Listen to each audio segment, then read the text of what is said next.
Welcome to Clydesdale Media. Fueled by C4, Cellucor, and Extend. Use the code Clydesdale to get 20% off at checkout at c4energy.com. The 2023 season series with some amazing athletes. Make sure you like and subscribe to the channel. Hit that notifier so you're first to know when new episodes are available. What is going on, everybody? Welcome to the Clydesdale Media presents the athletes of the 2023 CrossFit Games. I'm so stoked. We have just wrapped up the Open. Leaderboard closed last night, and it's my final conversation with Matt Poulin about the Open, and then we get to move on to more fun things like quarterfinals, semifinals, and the like. So, Matt, you're done with the Open. Are you feeling relieved? I believe so. I think a lot of people also feel that when it comes to an end. I definitely get that vibe when I walk into the gym and I see our members. And obviously, it was fun while it lasted, especially if you do your little Friday Night Lights or you do your inside competitions, which are always cool. But like it takes a lot out of you. Even even for the people that just show up to get their 1 hour in. And it's a long 3 weeks. I think I only did the Open twice when it was 5 weeks long. And I'm trying to reminisce back on that. I'm like, I have no idea how I was able to stay focused for that long. And that was even at the point in my career where I was getting top 100 in the world, but it wasn't really relevant with the whole season changes. But to do that, for those games athletes at the time where it mattered a lot to make sure you go to regionals was, that's a draining month and a week. I can imagine. Yeah, I can tell you I was coaching at the time and I was the head judge for our gym during the 5-week Open. That was brutal, man. It was just brutal staffing it, making sure we had enough judges, making sure we had enough lanes. And my gym at the time had, almost 300 members. So we had 160 people doing the Open, and it was just tough to get everybody through. We had to use the whole weekend. We couldn't just do Friday Night Lights. But I'm glad it's 3 weeks, because even as a Joe average athlete, and I wouldn't even say average, Joe below average athlete, for some reason, when that workout is announced, there's a stress level that's added instead of just going into the gym and doing your thing, right? Yeah, even if, like I said, took the Open a different approach this year, but even for going in, right, with the mentality that we're going to give a good effort, it's not on the line, it's still very stressful, at least for me, when it comes to when those workouts are released on Thursday in the middle of the day, and then, you got your friends texting you excited for the workout? And so you go check it out, and then you still have all Thursday night up until I was doing mine Friday mornings, to where you have that whole afternoon of just kind of thinking about it, what you want to do, and just all these little stressors that kind of run through your head. And it's not even as if we were fully intentionally attacking all those things. So definitely it's still a mental kind of grind, no matter how you kind of phrase it. So it's good it's over, and excited for the next step. So you're firmly in the top 10%, which is all you were really looking for in this Open. Still top 100.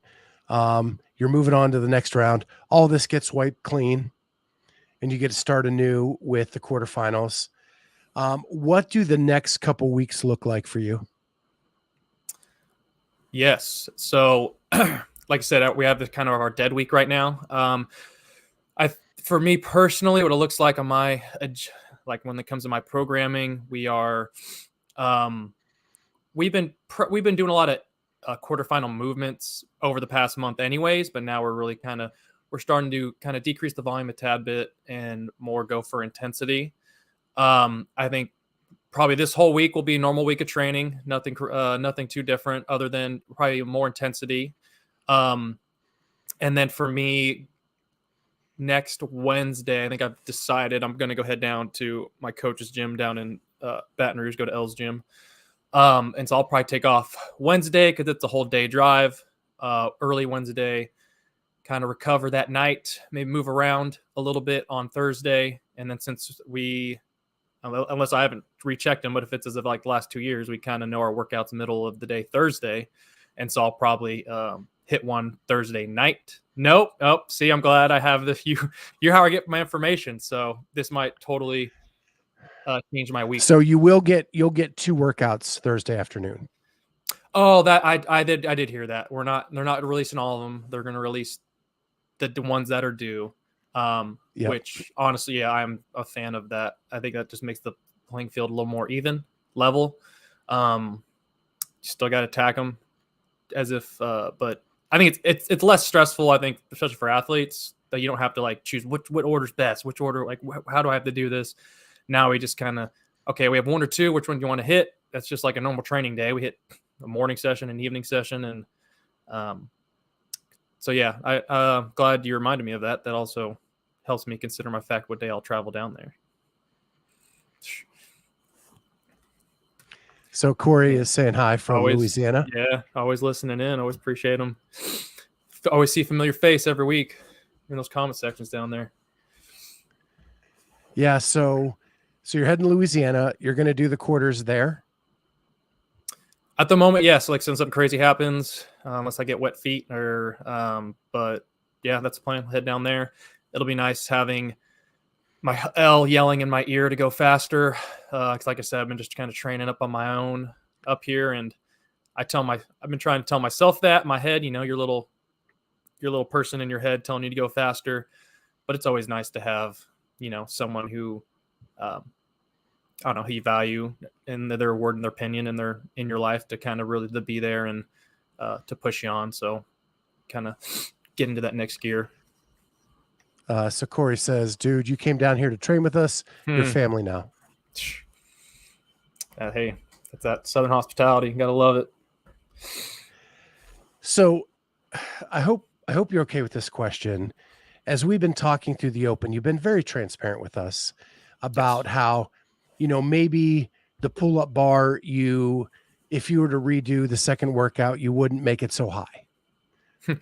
Definitely on that right one. Like little things like that. And I think after every workout, you've looked back and reflected and thought, man, if I didn't do this, I'd be okay. Do you think by doing quarterfinals with L, it'll help eliminate some of those little things?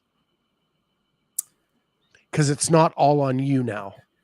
Yeah, absolutely. I think, and it's, yeah. And I had a great, and I have a buddy up here who like, his name's Chase Brum. And he like is kind of, honestly, he's kind of like my right-hand man when it comes in Oklahoma City, like to where he's the guy when I need, if I don't have my coach, if I don't have L there present, like he's the next guy up and he's always there. He's always setting things up for me.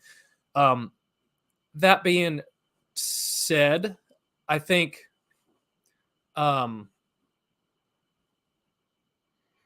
having, I think having L there, it'll clean it up more. Little nuances won't slip through the cracks. I'm not saying that happened when me and Chase go at it. But maybe something like that, the pull-up bar, maybe L's like, hey, dude, we're going to do a lower one. Like, we're going to go through the time to lower this bar so you're not working 25% harder than everybody. But with that in mind, we didn't need to have that intentionality for, the open. And that's kind of in my head too, was like, okay, that's why I didn't redo that second workout. I was like, okay, I made a mistake. I learned from it. It's not going to happen again. It's not a mistake where I need to have to repeat it. Let's just make sure we don't do that for quarterfinals.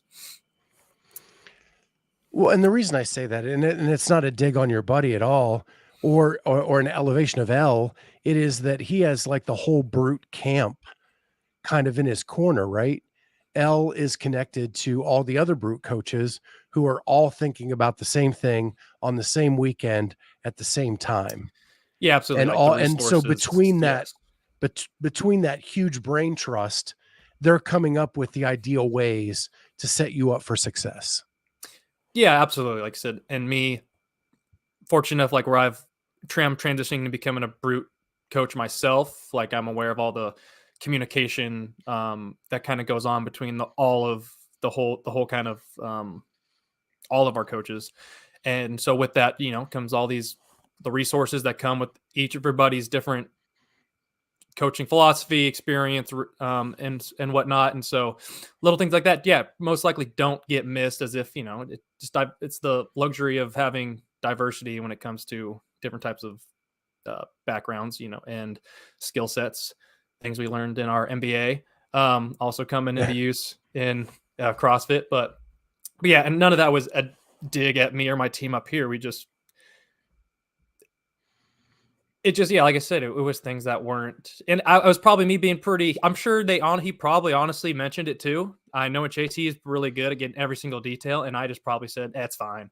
And thinking back at it, I think that's exactly what happened. And he, like I said, he knows that it's not worth. I don't think we've ever fought, but it's not worth us continuing to talk about it. Let's just get it over with. So, probably my stubbornness more than his actually awareness, because I know he brings up things sometimes that I have no idea, don't think of whatsoever. And, but yeah, like I think what you said definitely holds truth though. Just having more heads put together is helpful. Yeah. I just, like, from an outsider's perspective, watching you and being a fan, I think it's just going to be good for you to get in that environment with your coach, maybe some other athletes, and just have a like-minded weekend, and not feel alone. I definitely agree. Yeah, like I said, I think this whole kind of past few years journey has been alone.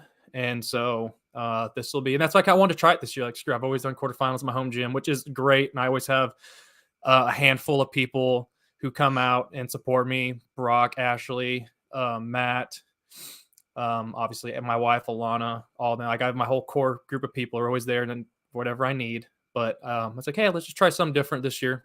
And see what happens. So let's kind of get in that competitive environment and see if we can kind of get the gears going again. All right. So you have that going on as you go to quarterfinals. Let's talk about this week's workout. We got upside down. Yeah. What were your initial thoughts when it was released?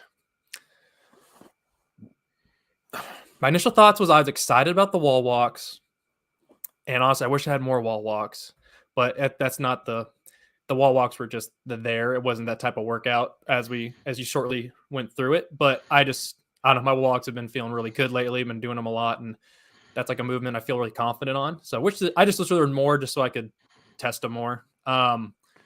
But I look at it, and right off the get go, I'm like, this is a classic workout in the past that I struggle with. Just volume and load overhead and in the same workout. So not just one or the other, it's both. We're going to do decent amount of volume when it comes to your handstand push-up or variation. And then, we're going to do your worst lift, a snatch, and see if your shoulder holds up. And so it was a little bit of, of hesitation, because it's that type of workout it is, but also like, well, this is the time where I get to test this out, see how our kind of PT's been going, how just training in general has been going. And to test it, like, not at, a big stage, like a semifinal, not saying it's not going to pop up, but it's kind of one of those things where obviously it just, I don't know, I looked at it as like, this is a good test opportunity. And through my run on it, there were execution mistakes that I made throughout the workout that cost me some time.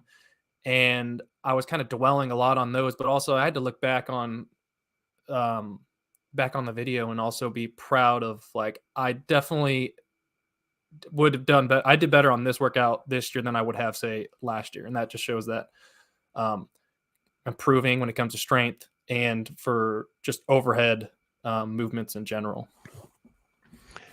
So where did you end up? Honestly, I have not checked this past week. But I mean in the workout itself. I was able to sneak in and finish it. Where I was kind of kicking myself a little bit was I got, like, workout was feeling great going through it all.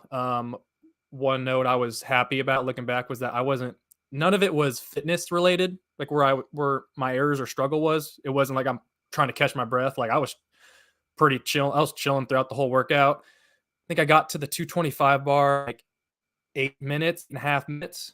And so then and there, I was pretty happy. I'm going to be able to put up pretty good time, especially for me in this workout. I don't know if you mentioned the past episodes, but like in Wadapalooza, I kind of retweaked my shoulder a little bit. So these past few months have been PTing and just kind of being aware and whatnot. And so I go to the 225 bar and I missed my first two. And I think it was more on it was just like a mental side. Like, my brain for so many years is just being baby, or just, I got to be careful with it. I wasn't fully, I guess, committed to getting underneath the bar. So had a few misses that cost me about a minute, and then just finally had to it was a good time to practice my mental side mentality of like in the middle of that workout, you just kind of have to say, F it. And if something bad happens, it happens, but you got to do something different or you're going to keep failing. And so, hit that third one and then got the rest 6 without any other misses after that. So, like upset about the misses, but I chalk it up. I'm like, well, in the past, I don't hit 6 at 225 at the end of a workout like that at all. And especially not after kind of having a little controversy in the middle of the workout. So I had to take that for what that is. And that was a win for me on that workout. Are you glad you got to attack it during the open and not come up against that for the first time in quarters? Short answer would be yes. If it came up in quarters, though, I would, like with the luxury, like I would learn from that whole first round mistake and then reattack, because it wasn't too taxing of a workout either, and just kind of learn from that, attack it again, and probably do significantly better on my mistakes. But with that, I was telling other friends at the gym who were watching me do it was that to complete that workout as like in your gym is still quite an accomplishment. Not a lot of people were able to finish that workout, but for me, it's not so much, I finished it, but it's also like, it's not like we got to practice doing one run, it being good, well executed, and then being done. Because when it matters, when we're on the stage semifinals, like I said, you don't get any redos. Like it is, you get one time to attempt to attack this and execute it. And if you don't do it right, then that's it. There's no going back. So it's like, these are times to practice that mentality as well. And not every time you're going to win, but that's the mentality you have to go. And I got to hit this once and it's going to be well executed, no errors. And then let's go on to the next. So more specifically, the mental hurdle you had to clear on that final barbell, are you glad you got to take that on now when you had the luxury to have a couple misses than maybe in a later stage? You've already cleared that hurdle once, so it should technically be easier to hurdle as you go forward. Oh yeah, I get what you're saying. Yeah, no, absolutely. Say this same exact workout somehow pops up in 2 weeks. Like, okay, I'm going in with the confidence knowing this is what I'm capable of in this workout. Yeah, absolutely. Or even that, after volume, you can snatch moderately heavy. Yeah, that's a win. Like, so we worked a lot on strength this past year, and like I said, I think even El said, like, if we hit this last year, like, probably not confident you're able to hit all of those and even finish the workout, just because of strength kind of numbers, just specifically in the snatch. It's just everybody's got that one movement they struggle with the most, and that just happens kind of to be mine. So continue to work at it, but it's getting better, so I'm happy with that. So I'm going to phrase it one more time in a different way, because I want a different answer. And that is, you said to me early on in this series that you need to start getting some small wins, right? Do you consider this a small win? Like, when you look at it in retrospect, you wouldn't have been able to do what you did this weekend a year ago. Are you looking at it as a win, or are you being too hard on yourself because of the execution error? Yeah. I think the latter, what you said, was how I first went about it. Upset, especially like how fast I got to the last bar. I'm like, oh, I should have finished this. I could have taken a whole minute off, a minute and a half off. I would have executed well. But luckily, having the people I do in my corner and why they're there, like I tell L, we run through it together, and he's like, for me, honestly, I thought he would be a little more. He's always good at pushing me, so I thought he was going to come with the, hey, yeah, we need to be better. But came up with the, hey, like I'm actually happy with that because last year you probably don't. And so then I had to shift my mindset to like, you know what? Yeah, you're right. Like this, like that's a win, and I need to take that win, and we need to run it because not every win's going to look like a first place in the workout. Like wins are going to look different for each athlete depending on where they're at kind of in their journey. So that being said, I want to answer your question. It's a win. We're going to take that win and the wins we had in the Open, and we're going to add those up into quarterfinals with some more wins. So the Open gave you some wins that you basically said to me, or when we first started this, you needed some wins to kind of get on the right track. In retrospect, you think you got those? Yeah, I believe so. And I think to some people it might look weird because it's like you came off a second place. Doesn't matter what some people think. I know you're right. Exactly. So, but like, you know, you look at it, came off last year, what you did last year and came this year, and you wouldn't feel that. I don't know. I'm just approaching this year differently. But those aren't your goals, right? Yeah, last year I think that's why second. That's not your goal this year. Yeah, and you have to like block out all the other people, right? No, absolutely, and that's you are just trying to get better so that when you get to semifinals again, you can perform better there. All the stuff leading up to that doesn't matter anymore. No, yeah, exactly. You're right, and that's where that's what I've been. I think we've mentioned before. I've been working a lot on my mental game lately, and if we really simplify it, let's take last year. Everything that we did didn't work. So let's try something different this year, however that may be, And so that's how I'm approaching it. Like I said, I'm like, yeah, would it nice to have been to take home some money like we did last year in the Open? Absolutely. But did it get us where we want at the end? No. So we got to scrap last year, learn from it, and we're going to try a different approach this year. And that's what we're doing. So, yeah, in my opinion, it's better. And this goes for everybody that does the Open, not just an elite athlete. The Open is there for you to learn about yourself, right? Yeah, and if you learn about yourself during those 3 weeks, then the Open was a success. And I've said it repeatedly on this show, and I'm just sharing this as an example. I got great coaching this year going into the Open. I improved 12% over last year. It is the first time in 5 years that I have not declined. Awesome. That is massive for me. Huge. That gives me so much more confidence going forward in staving off what age is coming at me, right? And that I can keep doing what I'm doing. And I've learned so much about myself in these 3 weeks that I'm going to be a better person on the other end.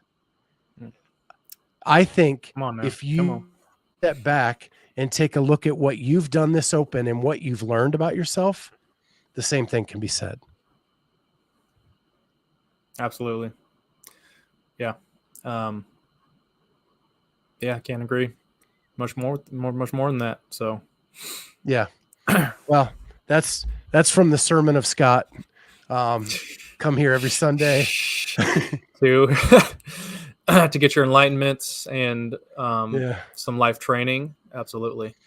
No, that's awesome. Yeah, I was so close to becoming a pastor when I went to college. Really? And so, yeah. So every once in a while I get out the old preaching hat and there you go. And go to town. There you go. Hey, never too late to go back to seminary. So you're done with school. Who knows? And I can't. Yeah. I never want to go back to school ever again. Yeah. Yeah, Matt, I am done. I will never set foot in school again. Never say never. So cool. So like you've got a plan for the quarters. I like it. You've learned a lot in the open. We've discussed that. I'm excited for you, man. I think this is like the first step in a new mat going into this season, man.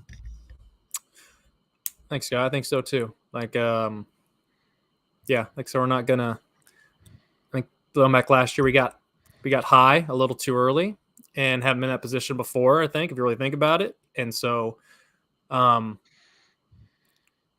kind of ride, going to get to our height, to our peak when it matters, and not too early this year. I'm not gonna be a little premature on that, and so it looks different, feels different, but the feedback has been there, and now excited for quarterfinals, just to let it loose and where it matters, and going to try to get that seating up as high as we can.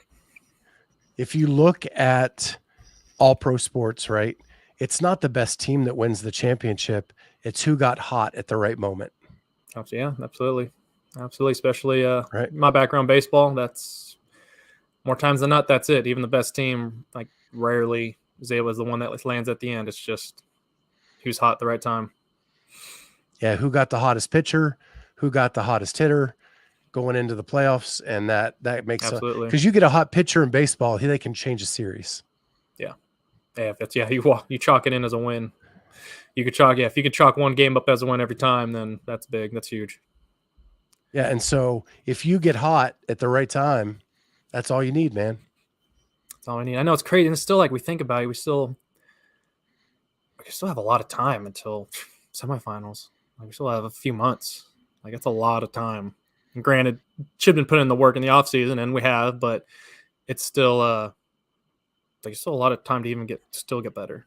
And so that's kind of always comforting. Well, as always, Matt, I want to thank you for jumping on.